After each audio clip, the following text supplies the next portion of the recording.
Today's topic is An Honest Young Man. It's a folk tale, and we have two pre-reading questions. What is honesty, and do you think honesty is the best policy? Okay, what is honesty? Honesty is the quality of being honest, and when you are truthful and genuine about something. So, do you think honesty is the best policy? Obviously, and definitely, honesty is the best policy when you are truthful, you are honest, and you have that genuine kind of feeling. You are transparent in your dealing and you are fair in your dealing. So, that breeds, or honesty breeds basically trust. So you became trustworthy and people start trusting you. So the it's not about being always telling the truth. It's about being real with yourself, who you are, what do you want in life, and what's your needs you want to be fulfilled in your life, and how you are going to deal with others. So that kind of genuine behavior and fairness in dealing, and there is a refusal on your part to engage in any kind of fraudulent activity or kind of fraud or deception. So we have a character named Azim, and who was intelligent and sincere, and more than anything he loved flowers. So that is, you can say, a kind of anthomaniac person who is excessively or obsessively, who has a kind of obsession for flowers, and more than any other thing he loves flowers.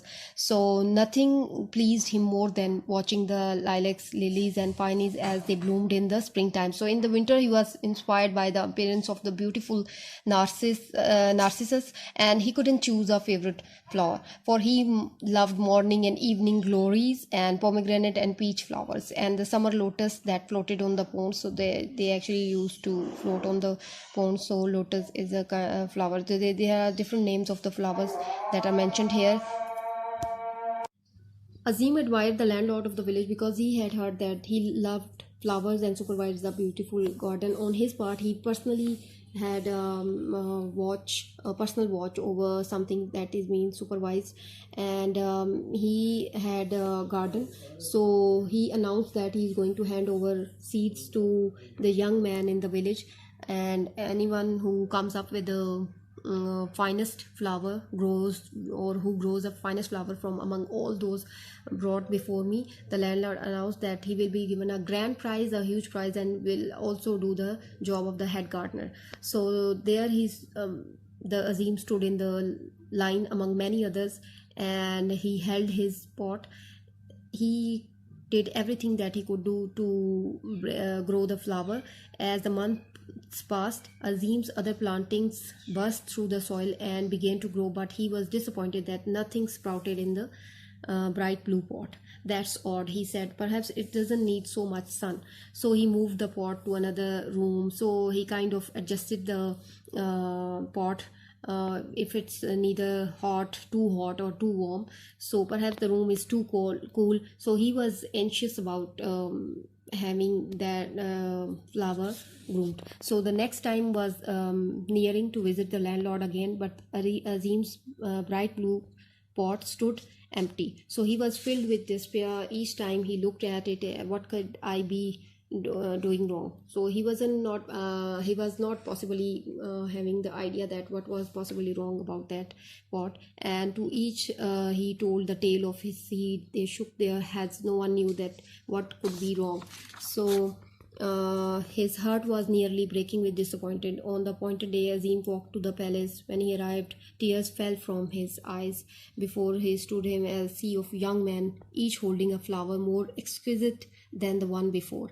So exquisite means very beautiful. The orchards were delicate and elegant. So orchard is the kind of any fruit garden. So that is called orchard. Their owners held them proudly. Look at mine, this and that. So that was a kind of foxgloves, flowers in every shade of the rainbow. So Azim had never seen a sight so beautiful. Some of his sadness left him as he inhaled the fragrances. So at last the landlord reached him. Azim bowed his head. Where's your flower, young man? The landlord asked. Azim looked up and saw a gleam in the landlord's eyes.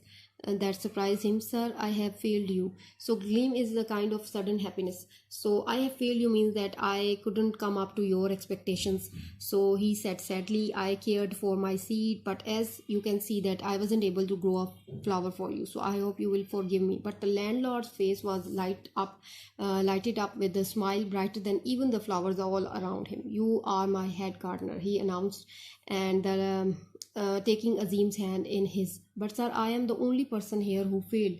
The landlord shook his head. On the contrary, on the other side, he explained that, you see, I boiled these seeds. So he then unlocked the secret that he actually boiled the seeds, and the purpose behind that was to see if anyone is genuine or honest. So it was that the boy with the empty pot won the prize and got his favorite job. Thus we can conclude that a person who is honest is always honored and successful. If you want to be successful and honored in society, you have to be honest with yourself and with the people that you are dealing with. So then we have exercise, and these are the difficult words, meaning that we have educate means enough anticipation, something that is done before. You can have that meanings in your book. And we have exercise questions that you are going to do in your notebooks, and these are the words that we are going to use in your sentences. Sincere, for example, sincere means that a person who is honest or sincere is going to have do that thing with love, out of love that you do something. So sincere means he made his sincere effort to have his a kind of trust, you can say. So that's how you can use the word in your sentence. Dazzling means very bright. So supervised is also another thing. That supervised means that you are directly watching over something, and considered means to give extra importance when you are going to have thorough. Marvelous means beautiful. Fertilizer means that is something, a chemical or something, or a natural substance that you are going to use to make for land or soil more fertile. And fertile means to have or increase the productiveness of the land. So burst, sprouted, these are the other words that you are going to use in your sentences. These are the blanks. Once upon a time there lived in a village. So you can have a clear idea from after reading the text that how you are going to fill the blanks. And then we have these list of words that you are going to write the first form of the verbs, and which is present participle. And for example, failed, and the first form of failed will be fail.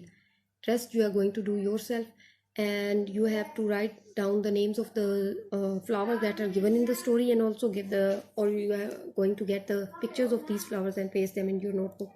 So write the story with the help of following outline. One of the students will be asked to read the story in the class.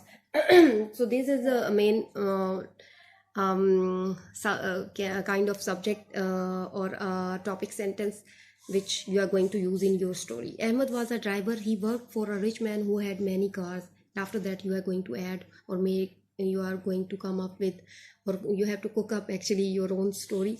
And after that, we have one grammar topic that you are going to have a YouTube link. Watch that carefully, and you are going to get the idea that what is actually article is. Article, there are two types of articles, indefinite and definite articles. How do we are going to use articles, and what purpose do they serve for English in or English language. So these are the blanks that you are going to do yourself. You are going to have YouTube link, so watch that carefully. After that, you are going to have the idea that what basically article is.